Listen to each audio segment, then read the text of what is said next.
Good morning, good afternoon, good evening, wherever you are. My name is Rod Hembry. I'm Janice. And this is Quick Study television program taking you through the Bible in 1 year. It's great to have you with us here. And as we get ready to study through the Bible, we have some people that are going to help us. Corey is one of them. Corey, what are you doing today?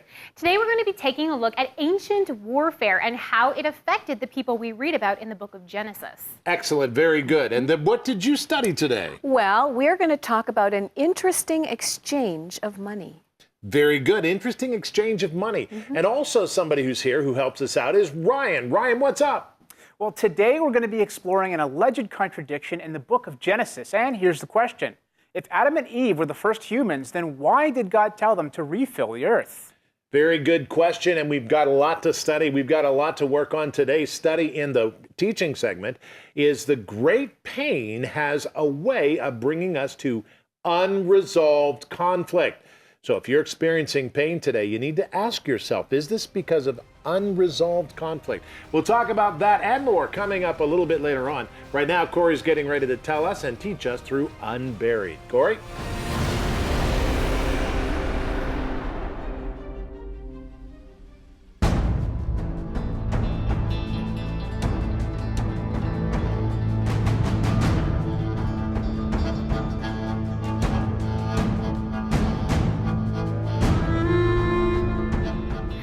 First, today we are going to be taking a look at ancient warfare, specifically during the time period of the patriarchs Abraham, Isaac, Jacob. This affects Joseph as well.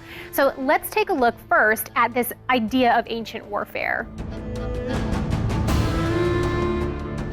As far back as human history records, war has been advanced. Two artifacts from ancient Mesopotamia vividly portray just how advanced. The first artifact is publicized as the world's oldest historic document. It's called the Stela of Vultures and was originally set up on the border between two rival cities, the city of Lagash and the city of Umma. The stela records the bitter rivalry over the border between these cities. Sometime around 2450 BC, the king of Lagash won the decisive battle.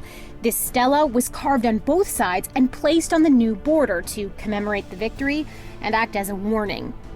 One side of the Stela of Vultures is known as the Historic Face and reveals details of ancient war. Carved images show soldiers uniformly armed with swords, spears, and battle axes, clothed in armor and advancing in a phalanx position. The four-wheeled war chariot of the king is pictured, as well as animal sacrifices accompanying the burial of Lagash's fallen soldiers. The top of the stela records the only burial received by the enemy.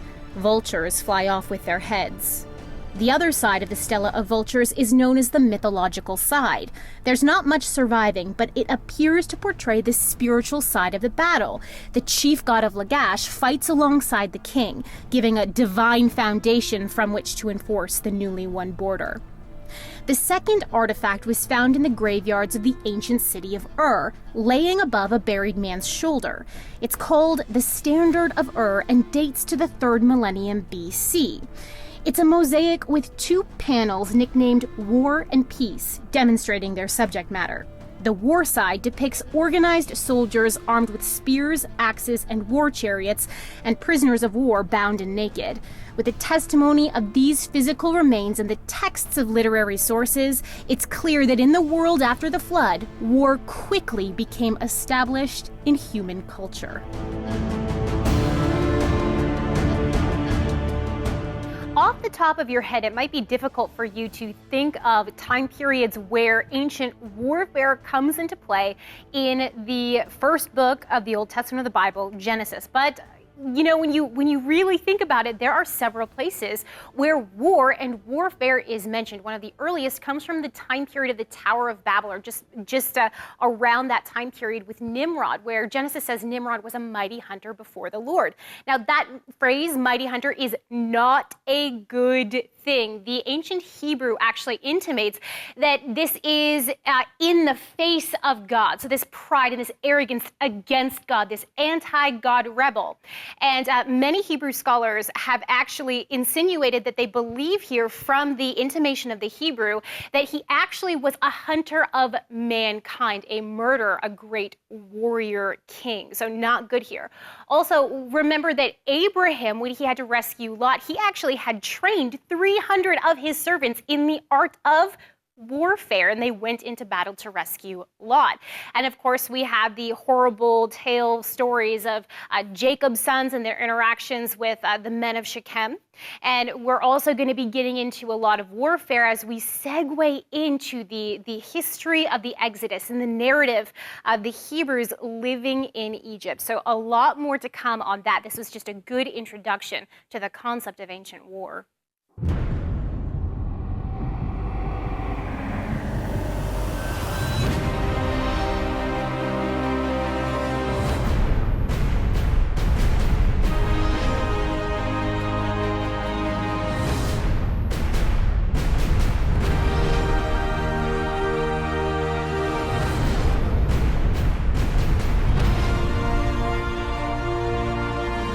It is most ironic when the brothers of Joseph don't recognize him when he's standing right in front of them. And there's no way in their mind that Joseph could have ever achieved the power that the man standing there had. But the man they are talking to is, in fact, their brother. This is the dream that's now unfolding that Joseph had when he was 17 years old, when his brothers, his father and his mother, bowed down to him. The story completes the long trail of do's and don'ts in the life of Joseph in Egypt. Joseph names his firstborn son Manasseh, which means God has made me to forget. And now Joseph's brothers are standing in front of him, and the toil has returned.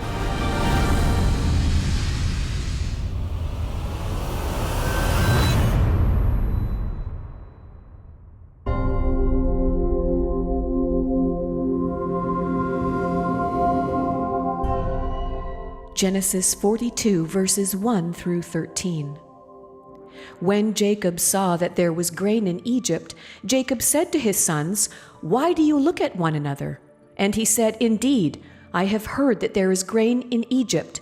Go down to that place and buy for us there, that we may live and not die." So Joseph's 10 brothers went down to buy grain in Egypt. But Jacob did not send Joseph's brother Benjamin with his brothers, for he said, lest some calamity befall him. And the sons of Israel went to buy grain among those who journeyed, for the famine was in the land of Canaan. Now Joseph was governor over the land, and it was he who sold to all the people of the land. And Joseph's brothers came and bowed down before him with their faces to the earth. Joseph saw his brothers and recognized them, but he acted as a stranger to them and spoke roughly to them. Then he said to them, "Where do you come from?" And they said, "From the land of Canaan to buy food." So Joseph recognized his brothers, but they did not recognize him. Then Joseph remembered the dreams which he had dreamed about them, and said to them, "You are spies. You have come to see the nakedness of the land." And they said to him, "No, my lord, but your servants have come to buy food. We are all one man's sons. We are honest men. Your servants are not spies."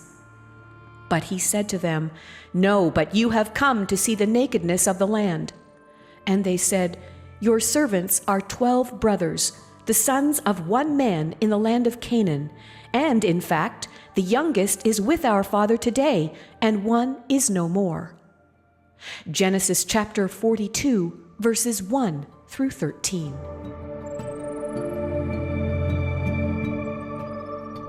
Joseph had some real problems, I'll tell you what. He named his sons so that he would not have to remember his brothers. And suddenly his brothers show up. This is really interesting.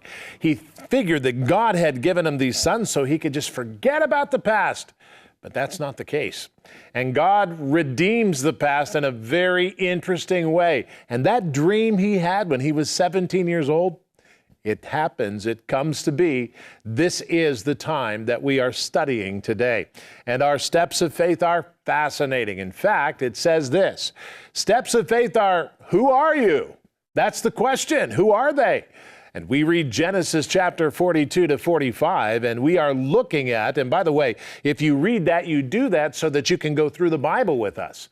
But then again, looking at Genesis 42, 1 to 13, that's important because as we focus on this, we need to understand and realize God is helping us.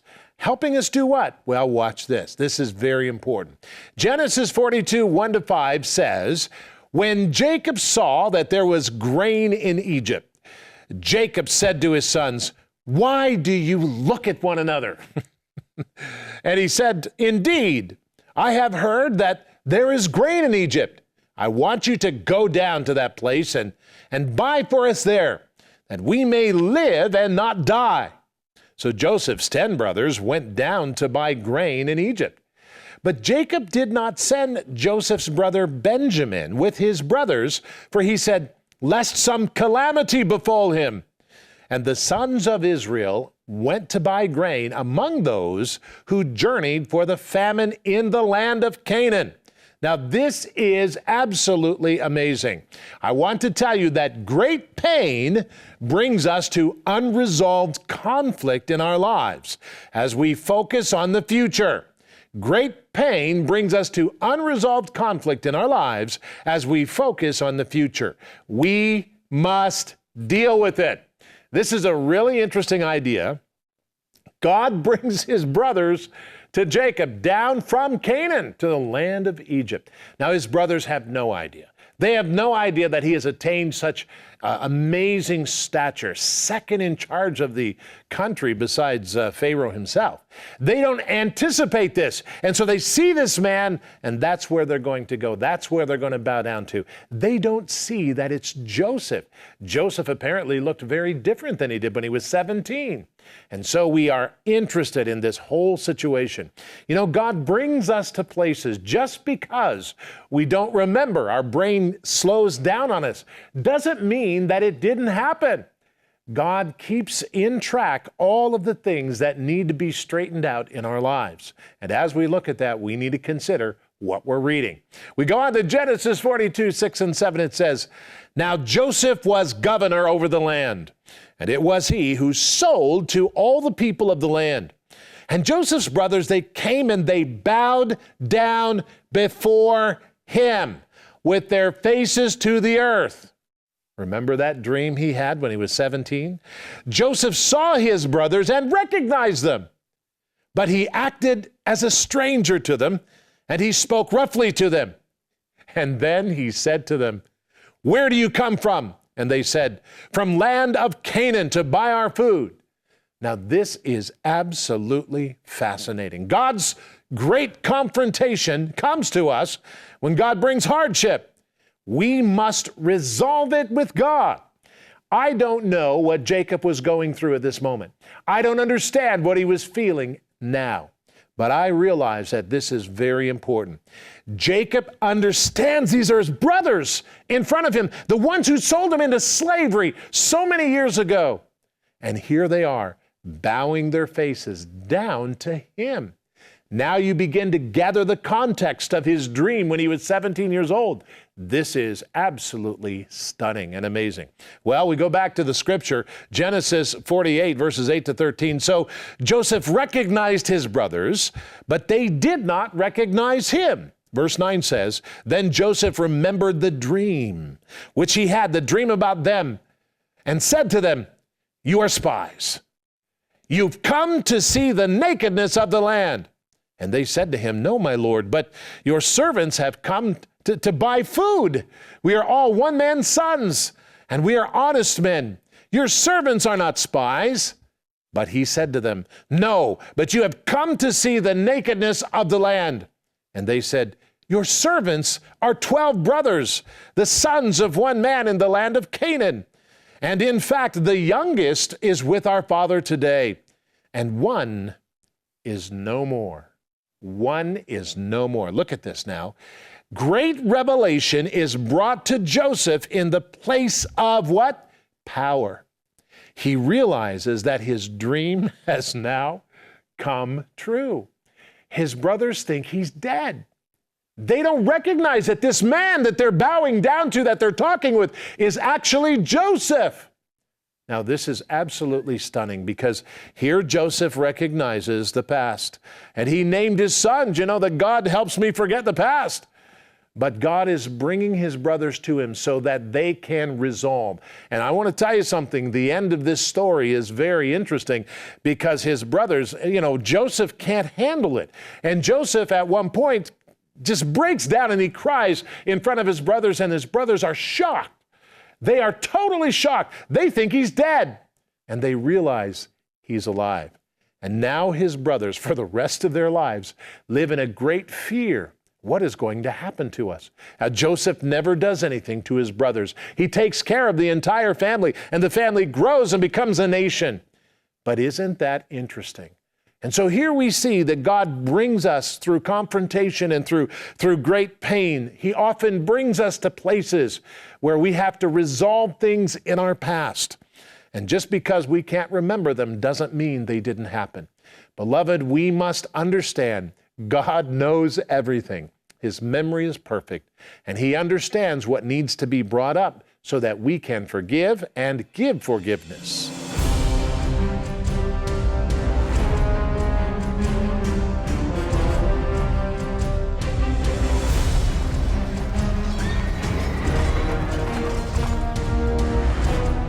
The ancient nation of Egypt is one of the oldest known civilizations in the world.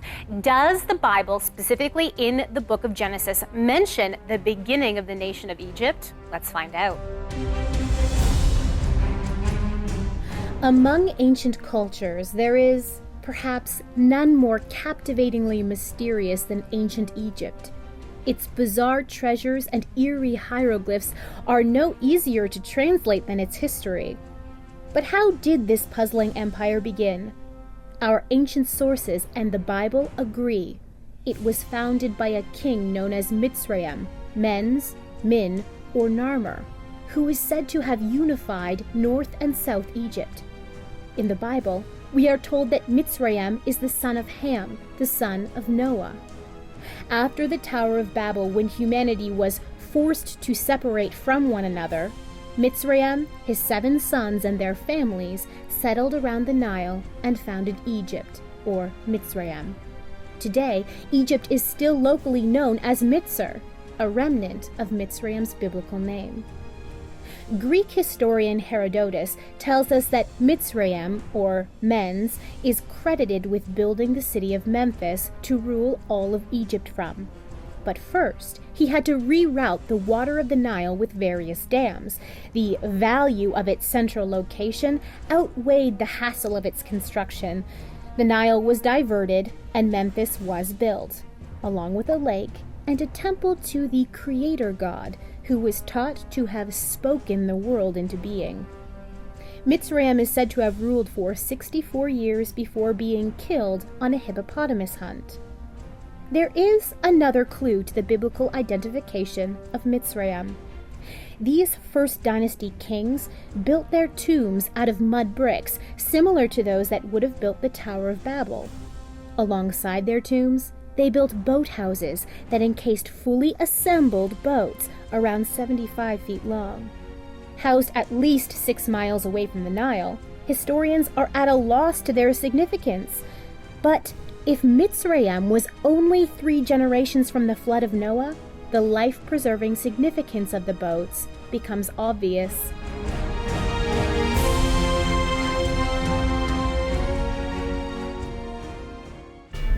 Quick Study Television has teamed up with Creation Ministries International to bring to you 4 DVDs that will deepen your understanding of Christianity's foundations. Genesis and the Gospel Connection demonstrates Genesis' direct link to Jesus and explores creation as it affects the Christian faith. Genesis, the missing piece of the puzzle, explores modern issues that have stunted the growth of Christianity in modern times. Codes in Creation presents a surprising case in the creation-evolution debate, casting clear doubt on modern scientific conventions.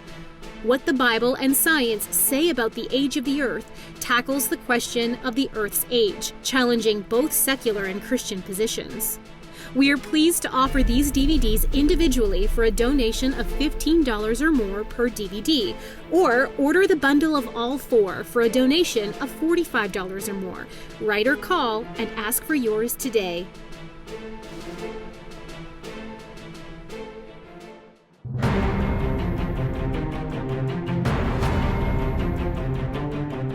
Thanks for staying with us and joining us on the Quick Study television program. I'm delighted that you did. Reading through the Bible is very important, and actually we do that here from cover to cover, from Genesis to Revelation. Right. And reading through the Bible takes time, but we're doing it in 1 year, so it's quick. That's why it's called Quick Study. So it's very important for you. Anyway, next time on Quick Study Television, I'm going to be talking about this. Power and honor is given to Jacob by the Egyptians. Now, why is that important? It's important because the Egyptians don't just give power and honor away. And they want to think about this, and they did, and yes, they did. So we'll talk about that next time. Right now, Ryan is here with Did God Really Say? Ryan? Today, our supposed contradiction comes from the Book of Beginnings, which is appropriately named Genesis. And here's the problem. In the 1611 King James Version of the Bible, God tells Adam and Eve to refill the earth in chapter 1, verse 28. But if they were the first humans, why would God ask them to refill the earth rather than just fill it? Were Adam and Eve part of a second creation? Let's study.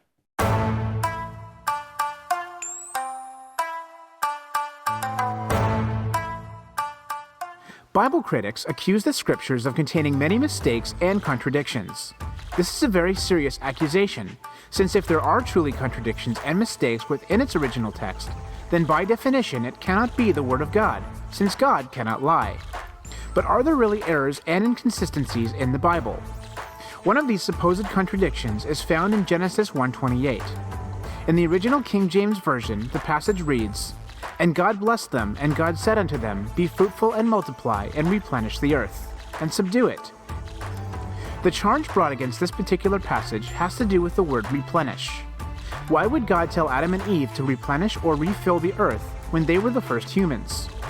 Many who subscribe to the gap theory believe this is evidence that Adam and Eve were not the first humans God created, but instead were part of a second creation.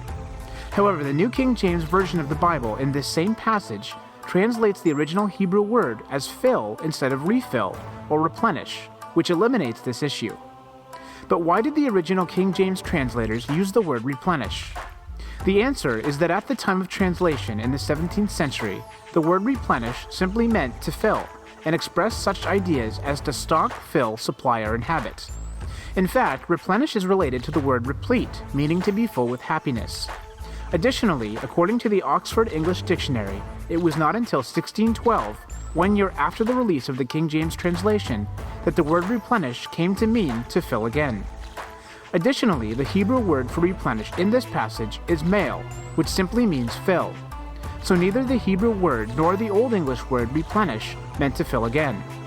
Interestingly, most modern versions of the Bible now correctly translate the word as fill. Therefore, this alleged contradiction is simply a translational issue and not an error in the original biblical manuscripts.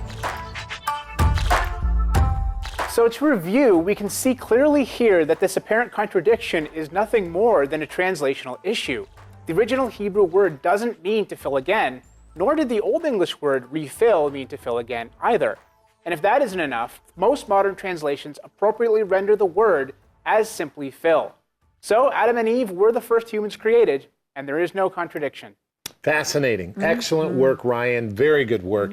I love his segments. I do too. Anyway, what did you study today? Well, what a scene we find in Genesis chapter 42. Of course, Joseph has been in charge, second in command in Egypt for a long time, and all of a sudden, his brothers come in before him and they bow down before him. And we see this amazing scene play out where, of course, Joseph recognizes his brothers, but they don't recognize him. And there's an interpreter in the room, and so they don't realize that when they begin to speak Hebrew, Joseph can actually understand everything that they're saying. And Joseph accuses them. He begins to he recognizes them, but he doesn't want them to know that.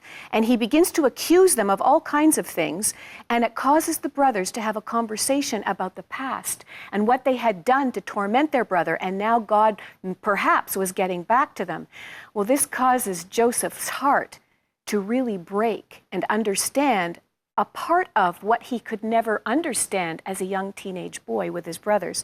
And it just brings us to key points, and I'm running out of time, so I'm just going to quickly jump to my point here today. In 25 and 28, we see that Joseph, out of the kindness of his hearts, fills up the traveling bags with money and with grain enough to supply for his brothers, and yet it was a long time ago in the past that his very brothers were the ones that traded Joseph so that they could get money for his life.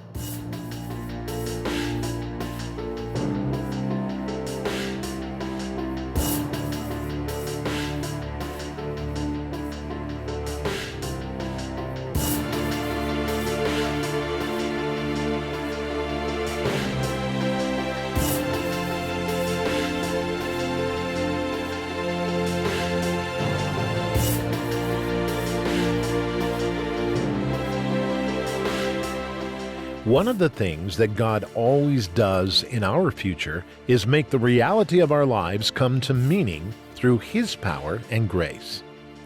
Joseph was one of the people who finally understood this. He named his 2 sons so that he would forget his past and the people in it. He was sold into slavery to Egypt by his brothers, and as far as they understood, Joseph was gone forever. But nothing goes away forever in the images of God. The Lord brings the brothers back to Joseph. His famous dream is now a reality, but on different terms than Joseph could have ever surmised.